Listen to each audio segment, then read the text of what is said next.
Om Swastiastu. Perkenalkan, nama saya Maria Gita Damaiswari dengan NIM 24095110888 dari kelas A Fakultas Kedokteran Hewan Universitas Udayana Angkatan 2024. Dibuatnya video ini adalah untuk memenuhi tugas 5 rekaman video kasus mata kuliah bakteriologi dan mikologi. Praktikum pertama diawali dengan pengenalan alat-alat laboratorium, sterilisasi, pembuatan media, dan isolasi kuman. Praktikum ini bertujuan untuk mengetahui fungsi dan cara kerja alat-alat laboratorium, serta mengembangkan keterampilan dalam memindahkan kultur bakteri secara aseptis. Proses isolasi bakteri diawali dengan pencarian sampel feses ayam yang kemudian dimasukkan ke dalam plastik zip menggunakan cotton bud dan didiamkan pada wadah yang berisi es batu agar dapat digunakan di kemudian harinya. Isolasi bakteri diawali dengan sterilisasi alat dan bahan, yang dimana kemudian sampel diambil menggunakan cotton bud lalu dipindahkan ke dalam media, dimana di sini kami menggunakan dua media. Yang pertama ada media McConkie agar, yaitu media yang selektif, dan yang kedua ada nutrien agar, yaitu media yang non-selektif. Media yang sudah terisi sampel bakteri kemudian dimasukkan ke dalam inkubator dan diinkubasi selama 18 jam. Setelah 18 jam, kami melakukan pengecekan dan terdapat pertumbuhan bakteri yang terlihat. Selanjutnya adalah praktikum yang kedua, yaitu pewarnaan gram, di mana praktikum ini bertujuan untuk melatih keterampilan dalam membuat preparat untuk keperluan pewarnaan, di mana pada pewarnaan kita akan dapat mempelajari bentuk bakteri atau morfologi bakteri, serta menentukan gram positif atau gram negatif pada bakteri yang sudah diperiksa. Langkah pertama dari praktikum ini adalah mengambil sampel bakteri dari media nutrien atau McConkie agar, kemudian dilakukan fiksasi sebelum dilanjutkan ke dalam proses pewarnaan. Urutan proses pewarnaan yang pertama adalah gentian violet atau crystal violet, di mana setelah itu akan didiamkan selama 1 menit sebelum akhirnya dibilas kembali menggunakan air yang mengalir. Selanjutnya yang kedua adalah pewarnaan Lugol, di mana pewarnaan ini digunakan untuk mengintensifkan warna dasar. Kemudian yang ketiga adalah pewarnaan alkohol aseton, di mana pewarnaan ini berfungsi sebagai bahan peluntur untuk melunturkan pewarna dasar. Selanjutnya, pewarnaan terakhir adalah pewarnaan menggunakan safranin, di mana safranin digunakan untuk mewarnai kembali sel-sel yang telah kehilangan pewarna dasar setelah perlakuan dengan alkohol.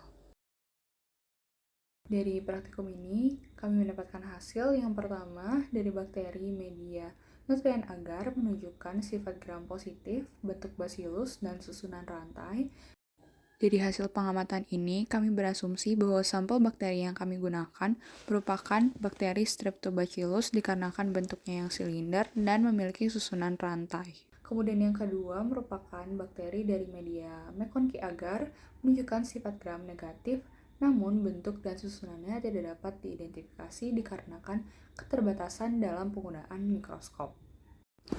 Praktikum ketiga yaitu uji biokimia dan gula-gula yang bertujuan untuk melatih keterampilan dalam proses pembubukan bakteri serta mengetahui sifat-sifat biokimiawi bakteri pada beberapa media biakan seperti media cair, semi-solid, tegak, maupun miring. Uji pertama dilakukan pada media TSIA, di mana pada media ini diinokulasi menggunakan oset tajam, ditusuk lurus ke dalam bat lalu zigzag pada bagian miring. Hasil yang kami dapatkan dari uji ini adalah asid slan positif, asid bat positif, terdapatnya gas, dan H2S negatif, di mana hal tersebut menunjukkan adanya pertumbuhan bakteri dalam suasana asam. Uji selanjutnya adalah uji pada media SIM, di mana pada media ini diinokulasi dengan cara ditusuk, lalu ditambahkan reagen Kovac untuk diuji indol. Hasil dari uji ini adalah H2S-nya negatif, indol negatif, dan motilitasnya positif, di mana hal tersebut merujuk pada bakteri tidak memproduksi H2S yang ditandai dengan tidak adanya perubahan warna, dan tidak memproduksi indol yang ditandai dengan tidak adanya cincin saat ditetesi reagen Kovacs. Namun, motilitasnya adalah positif. Selanjutnya adalah uji pada media MR dan VP, di mana pada kedua media ini akan diinokulasi dan diinkubasi selama 24 jam. Pada media MR, setelah diinkubasi selama 24 jam akan ditambahkan reagen MR, diamati perubahan warnanya. Dan pada media VP akan ditambahkan reagen VPA dan B juga, dan diamati perubahan warnanya. Pada uji ini, kami mendapatkan hasil bahwa media MR adalah positif yang ditandai dengan perubahan warna kuning ke merah, dan media VP adalah negatif dikarenakan tidak adanya perubahan warna. Selanjutnya adalah uji pada media SCA, di mana pada media ini akan diinokulasi dengan nosi tajam, ditusuk zigzag pada bagian miring, lalu diinkubasi selama 24 hingga 48 jam. Hasil yang kami dapatkan pada uji ini adalah negatif dikarenakan tidak adanya perubahan warna, yang berarti bakteri tidak dapat tumbuh dengan pemanfaatan sitrat sebagai sumber karbon. Selanjutnya adalah uji gula-gula yang merupakan media cair yang mengandung tabung durham.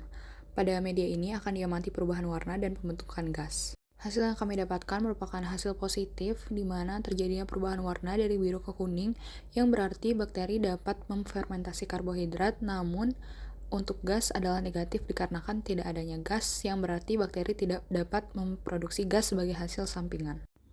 Selain itu, pada praktikum ketiga ini juga dilakukan uji katalase untuk mengidentifikasi bakteri yang menghasilkan enzim katalase. Uji ini menggunakan koloni bakteri dari gelas objek, kemudian diteteskan 1 hingga 2 tetes H2O2 3%, selanjutnya diamati terbentuknya gelembung sebagai tanda reaksi positif, namun jika tidak ada gelembung maka reaksi adalah negatif. Hasil yang kami dapatkan pada uji ini adalah negatif dikarenakan tidak terdapat gelembung, yang berarti bakteri tidak dapat menghasilkan enzim katalase. Praktikum keempat merupakan uji sensitivitas bakteri yang bertujuan untuk mengetahui sensitivitas bakteri terhadap antibiotika tertentu yang terbagi menjadi 3 kategori, yaitu peka, intermediate, dan resisten. Pada praktikum ini, sudah disediakan bakteri yang kemudian akan diusapkan secara merata dengan menggunakan cotton bud steril pada permukaan medium Mueller-Hinton agar. Jika sudah rata, selanjutnya ditunggu sekitar 5 hingga 10 menit, lalu ditempelkan antibiotika dalam bentuk paper disc pada 5 bagian. Pada bagian tengah ditanamkan antibiotik amoxicillin, pada arah jam 12 ditanamkan antibiotik kanamisin, arah jam 3 ditanamkan antibiotik bacitracin, arah jam 6 ditanamkan antibiotik ampicillin, dan pada jam 9 ditanamkan antibiotik trimethoprim. Setelah itu akan diinkubasi pada suhu 30 derajat Celcius selama semalam.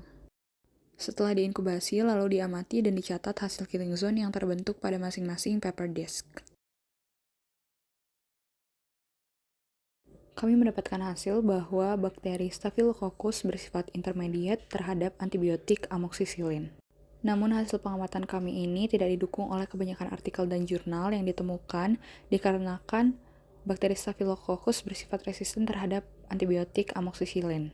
Pada antibiotik bacitracin, kami mendapatkan hasil pengamatan bahwa bakteri Staphylococcus bersifat resisten. Namun beberapa artikel dan jurnal menunjukkan bahwa bakteri ini seharusnya bersifat sensitif terhadap antibiotik bacitracin. Pada antibiotik kanamisin, kami mendapatkan hasil bahwa bakteri Staphylococcus bersifat intermediate terhadapnya, di mana hasil ini cukup didukung oleh jurnal yang menyatakan bahwa bakteri ini bersifat sensitif terhadap antibiotik kanamisin. Hal yang sama juga terjadi pada antibiotik ampicillin, di mana hasil pengamatan kami menunjukkan bahwa bakteri Staphylococcus bersifat intermediate terhadapnya. Namun, kebanyakan artikel dan jurnal juga cukup mendukung hasil pengamatan kami disebabkan bakteri Staphylococcus bersifat sensitif terhadap antibiotik ampicillin. Kemudian yang terakhir adalah antibiotik sulfentrimethoprim, di mana kami mendapatkan hasil bahwa bakteri Staphylococcus bersifat resisten terhadapnya. Hal ini didukung oleh beberapa jurnal yang mendapatkan hasil bahwa bakteri Staphylococcus juga bersifat resisten terhadap antibiotik sulfentrimethoprim, walaupun ada beberapa yang bersifat sensitif. Baik, sekian yang dapat saya sampaikan. Mohon maaf apabila ada kesalahan kata. Saya ucapkan terima kasih dan akan saya tutup dengan Paramasanti. Om Santi Santi Santi Om.